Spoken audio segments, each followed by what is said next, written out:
frankly, I'm not surprised by the record turnout and also by the preponderance of folks who are dealing with students in high school.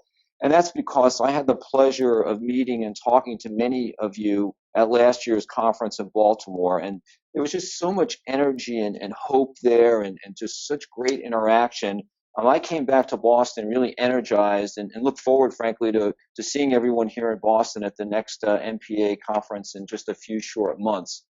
But I'm excited today to talk about our topic, which is taking a fresh look at college planning.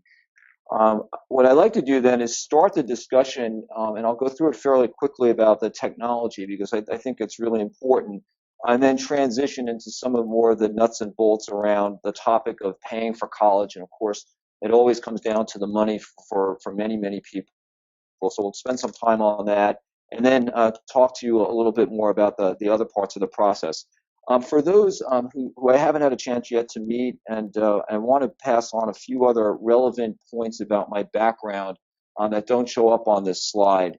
One, and I think most important, is I'm the parent of two daughters. The girls are now not girls; they're young women. They're 23 and 21.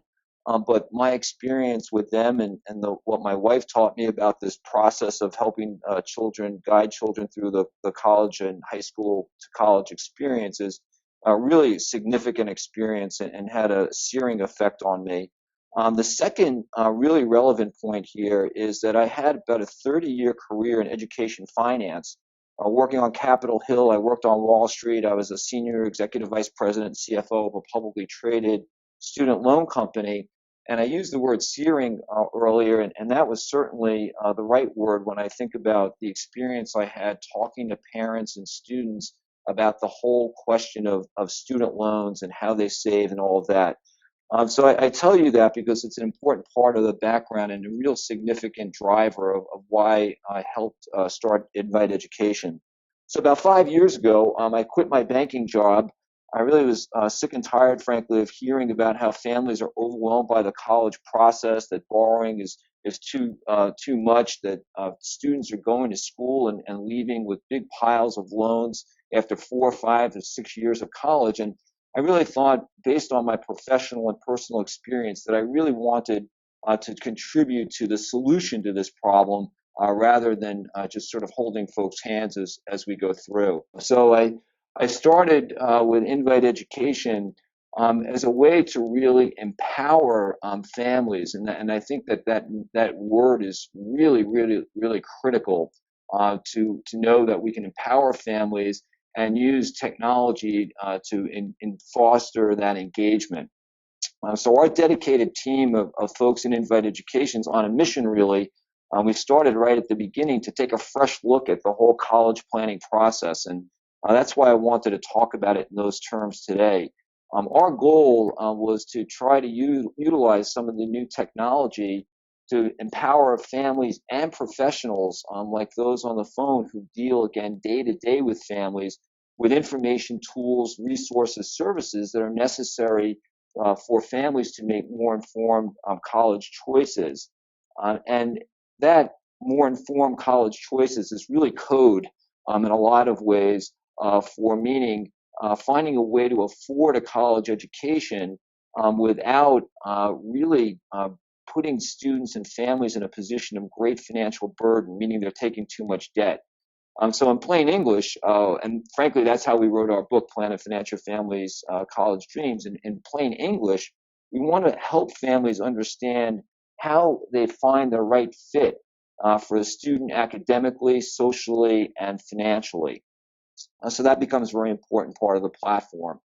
Our first platform we build for parents and professionals and users, parents can invite students into the system. But what we wanted to do is demystify the process of planning and paying for college for parents and professionals so that they can use that as guidance for students. And so what we did is we created a web-based software program that you can use on your phone, or you can look it through a tablet or on any other piece of hardware. It's a software program that guides families on a grade-by-grade guidance for each of their children.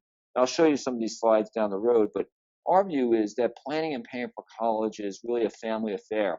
And I know from the conference and speaking to many of you since then that some of your families may not be as involved as other families, and sometimes it's really the student on their own. So that's why we wanted to try to help professionals also understand that we think it's really critical to engage, like many of you do, but engage the families, the students, as early in the process as possible, both from an academic perspective and also from a financial perspective. So we really tried to advance our work with this software program. Again, it has grade by grade guidance. It's a college planning tool that has savings, scholarship, and college search associated with it. There's a one-stop shop in there, so you can look at the FAFSA and the Common App and all of that in one place. But it's really meant to be one really easy to use tool for parents. Professionals, it's also meant to serve a parallel purpose, which is to provide a content delivery infrastructure system so you can take your content and put it onto the system. It also, we think, gives you a really unique opportunity to serve unsuccessful applicants. One of the interesting points that we've been talking to folks about is that there are great community-based opportunities and programs like yours, but many times it's dependent on bringing applicants in and they become successful in that process. And I say, though, what happens to those who aren't successful? This might be a tool that you can provide to those families so that they have the benefit of some of your opportunities without necessarily having been fully involved in the program. And then finally, it's clearly important to be able to go and keep track of alumni and others who have been through the program to build support and also track outcomes. So that's what we tried to do with Invite Education. Of course, the process of planning and paying for college, on one hand, is as old as the hills. For parents who can and want to be involved, they try to save as much as they can and be as supportive to their child in the process. We know about the helicopter parents who maybe do a little bit more than be supportive, and they try to control the process. And we also know, and I know from my personal experience, that at that point where you have a sophomore, a junior, a senior in high school, they're spreading their wings, they're thinking about leaving the nest. It's a very emotional time for a family, so that communication often begins to degrade, break down over periods of time. And that's where professionals like us, and particularly you, come in and really provide a useful, I'm going to say foil, but a useful role in that process to help parents communicate better with their students and hopefully make better choices. And of course, remains the same for the kids. They have to go through that application process, which really hasn't changed all that much, meaning that colleges are looking for students who do well academically. They obviously need to take some tests. They have to write an essay or two or a personal statement. They need to round up some recommendations, and they have to fill out the application. So in many ways, there's not a lot of news there. Where the news does come in, though, is that on the other hand, I think a lot has changed in the last decade, particularly when we talk about paying for college. The profile of a typical college student is changing. It's getting older. The demographics are changing. The financial crisis has occurred and now is a large part behind us. And it's behind us in many ways because of the progress that we've made, but it's also had a searing effect on families where they've read about students that have taken too much debt or parents that have taken too much debt, and we see the effects of that. So I think there's a generation here that's newly cautious and really looking out for better ways to plan and particularly pay for college. Clearly, the media coverage of this issue has intensified over the last few years. Many of you may have seen that we're going to have a new Secretary of Education. She was confirmed this afternoon on a 51-50 vote in the U.S. Senate. So that process is also now behind us. But whenever there's any of that kind of information in the market, it brings up lots of different issues, and certainly paying for college is at top of the list. Finally, I did want to mention the technology, and I know that technology in our poll finished second or third, and certainly not first. And the reason for that is that I think when we think about technology, it also means lots of different things to different people.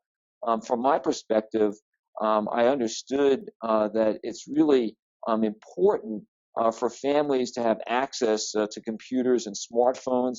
So the promise of technology, which is more efficient, quicker delivery, more convenient delivery of content and information, also can be a real challenge for some families who don't have access to that kind of hardware.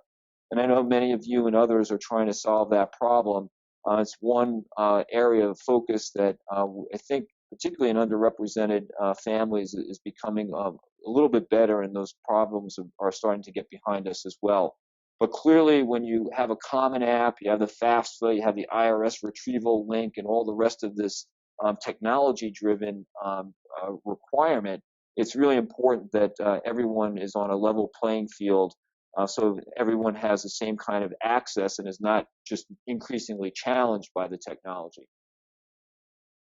The reason I'm asking this is a result of a meeting that I had just a few weeks ago at a local community bank just outside of Boston. I met a young woman who was in the retail marketing group. And she came in and we talked a little bit. I told her about what we're doing in Invite Education, trying to work with organizations who are dealing with underrepresented communities. And we got into that. And she told me, in fact, that she started at the bank as a teller and worked her way up. And she was really excited. And then she had this huge smile on her face. And she told me with great pride about a program that changed her life, how it picked her up, gave her resources and opportunity, a chance to get to college. And she talked in such wonderful terms about all she owed to this program. And I thought for sure that I knew the answer to the question that I asked her, which was, have you stayed in touch with this organization? Or you're finding a way to help others who are coming after you? And then she kind of slumped down a little bit and she said, I don't. I mean, I'd like to, I have time to, but they never really contacted me and I kind of fell away and I got a little busy, but I really owe it all to them. Maybe I should give them a call. Piece that I'm going to show you, I want to share because I found it really inspirational when I was starting to think through what is a very complex problem, and that is changing behaviors of families, parents, sometimes even professionals when you think about how to pay and plan for college. And it was not only inspirational from a frame of being interesting, it also, in a few quick frames, really shows the complexity and the process necessary to solve any big problem. So I want to introduce you to Felix Baumgartner. And some of you may have known him, but on October 12th, 2012, he launched with Red Bull. This is his what is in effect a space capsule, and you can see on the upper left side there's like a balloon, which is made from plastic that's thinner than a plastic bag. And he went up into the stratosphere. And for those who are unfamiliar, that's 24 miles, 127,852 feet. This is a picture of him. And I encourage you to Google this because it's just absolutely incredible to watch. But I clipped a few of these for you. So he gets up, he opens the hatch, he comes out, stands on this little platform, and he says, "I'm going home now." And then when he does that, he very casually leans forward and begins his descent. And what a descent it was. He was in free fall for 4 minutes and 19 seconds. His top speed was 843.6 miles per hour. That's Mach 1.25. He's the first human being to ever cause a sonic boom by himself, meaning without the aid of a vehicle, so just himself.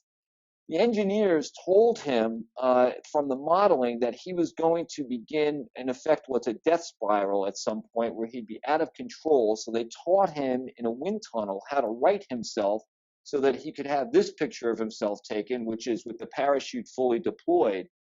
And then, despite all of this, he jumps from 127,852 feet and he landed on his feet. And when I saw this, I thought, if he can jump from the stratosphere and land on his feet, why can't all students land on their feet after they graduate from college? And so it was really, to me, a very inspirational moment when I saw this, and I wanted to share this with you and encourage you to frame discussions sometimes when you have the opportunity to do this with parents and students, to say there are ways that we can help families and students land on their feet. The remainder of this presentation, I told you I'm a Boston University grad. I was a liberal arts major, so we did a lot around the 7 question words: who, what, why, where, when, which, and how. Excuse me. So I wanted to take a step back and really think on broad terms, and then really dig into the detail of who defines a family's college dream. What is an affordable college? Why is there so much anxiety around this college process? When we're in trouble, where do we turn for help with some of this? When is it the right time for families to start savings? Which savings plans work best? And then, really importantly, how should families think about navigating the 2 college application processes, the admissions process and then, of course, the financial aid process? So that was the frame of what we wanted to do. So now we'll start asking the question of, and this is, I think, a fundamental question, and it's one that is critical, but who defines the family's college dream? And of course, we know as professionals and those who spent a lot of time in this field, that in the 12th grade, there are really 2 questions that a family and a student needs to answer. And is, can the student get into the college that they want to get into? And I emphasize they, because again, they're the ones who have to do the work. They're the ones who have to graduate. It's going to be their alma mater, not their moms or their dads or whomever. It's really it has to be their dream in a lot of ways. And then, can the family afford it? Or more appropriately, how can the family afford it? I thought about it a little bit more, and we've done some work at Invite Education, posting an article on this on our blog and also on the YouTube channel about, practically, how do you talk to families about college affordability? And I say the first thing is go and check out the free money. How much savings is had? And again, very realistically, some families can't save anything. Some families can save more, but realistically, what do you have? How many other opportunities might you have for some kind of gift aid from somebody? Maybe it's a relative, maybe it's whomever. But is there any other free money out there? Is there any source of income while the student's in college to put towards some of those costs? So current income. And then, of course, you can go and find estimated financial aid, either need-based aid or merit-based aid.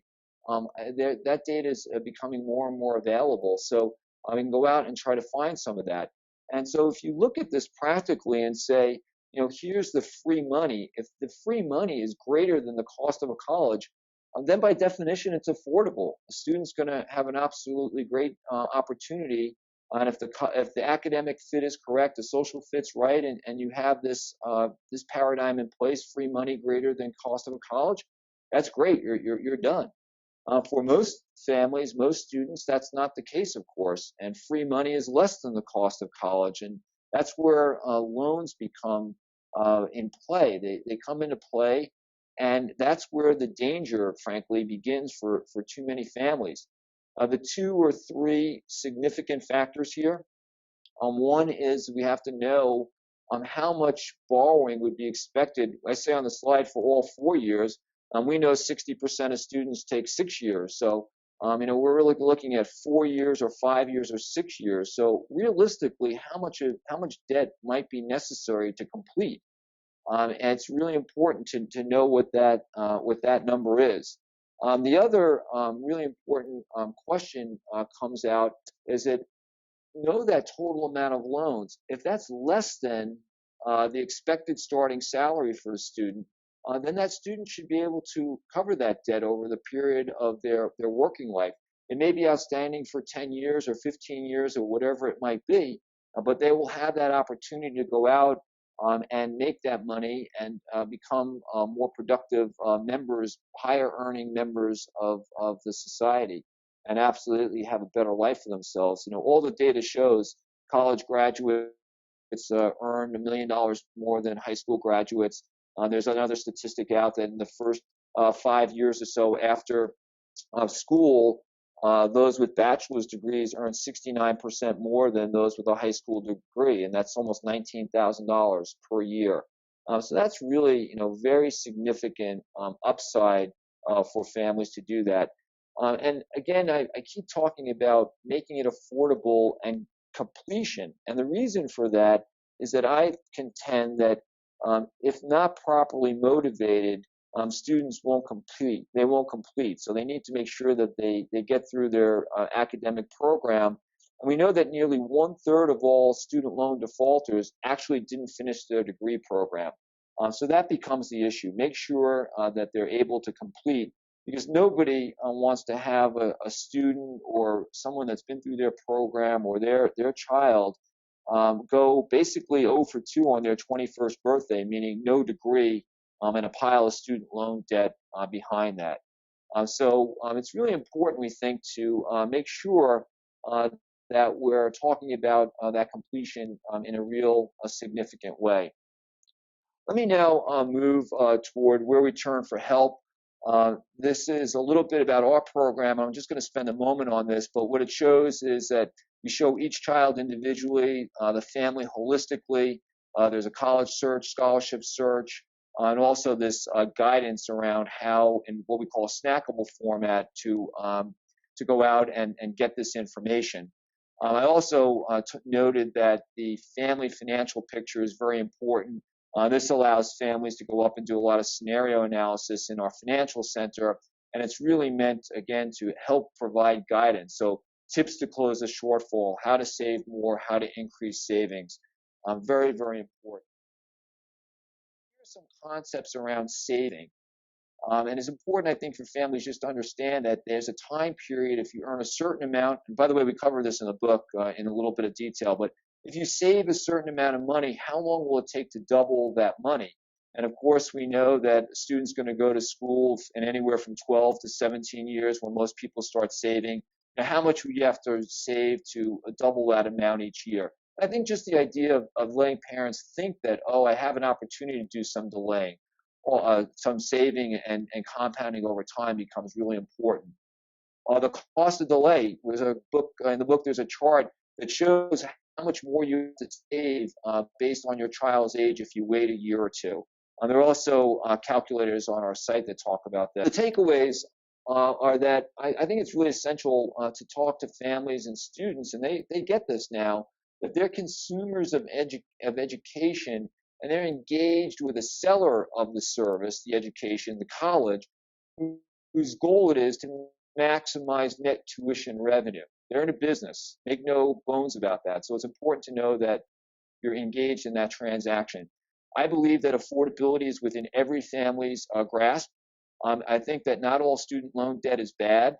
If the appropriate amount of debt, meaning you're borrowing as little possible, perhaps paying interest while you're in school, can actually set the student up to have a really great credit score when they get out of school and very soon after they become workers in the workforce.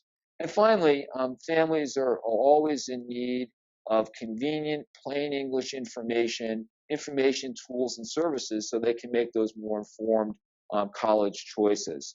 And this is where you can contact us. Again, we're on Twitter, blog, we YouTube, Facebook.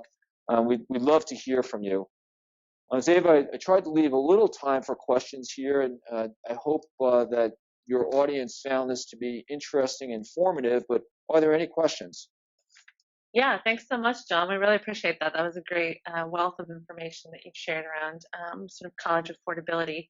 A common question, it seems that it's coming from a couple different people, is just to learn a little bit more. You showed a few slides on it about the Invite Education platform. So whether that's sort of from the slides or from your website, a couple people were wondering more about what that platform is and what you can do with it. Yeah, well, thank you. And frankly, I went through that fairly quickly because I didn't want you to think it was a commercial message for Invite Education. We are really excited about what we created. And what the platform is, an ECCU's branded software package, which means that our clients have something that they call a college planning center. So if this is NPEA, you'd have the NPEA colors, and it would say, rather than Invite Education on the top left, it'd say NPEA College Planning Center. And what it does is allows a family or professionals to go on and set up an account for a family. So each child, so if they have a child who's in the 6th grade and a child who's in the 9th grade, I'll get this grade by grade guidance in this passport for success, which tells what needs to be done in that particular year to be successful in the eventual college process. I also have the opportunity on the site to go and search for colleges, search for scholarships specifically. And then also on the affordability side, we took quite a lot of time to build out, and these are very large numbers here. I apologize for that, but this allows families then to go up and say, I have 4 children, based on the schools that they might want to go to and based on my income. Here's what the cost might be. And actually, in this example, it's interesting because the first student, Sam, has Harvard chosen, and the cost to that student zero because their adjusted gross income is $80,000 or $85,000. So they're in one of those high need situations, and Harvard would fill that. And we use this as an example to say if they went to another school, actually right below that, UMass Amherst, that student would have to actually pay more than if they were fortunate enough to get to Harvard. The last part of the answer to the question is that, as I said very early on, and from the conference last year, we are just ultra excited to try to find some foundations to work with who could see this as an opportunity to give this kind of service to applicants, to use potentially this infrastructure to deliver your content, but then very importantly, use the system to track your alumni as they go forward. We're building out college years experience for students once they're in college. So we want to help families currently, and we want to try to help the foundations and charitable organizations have a tracking mechanism as well.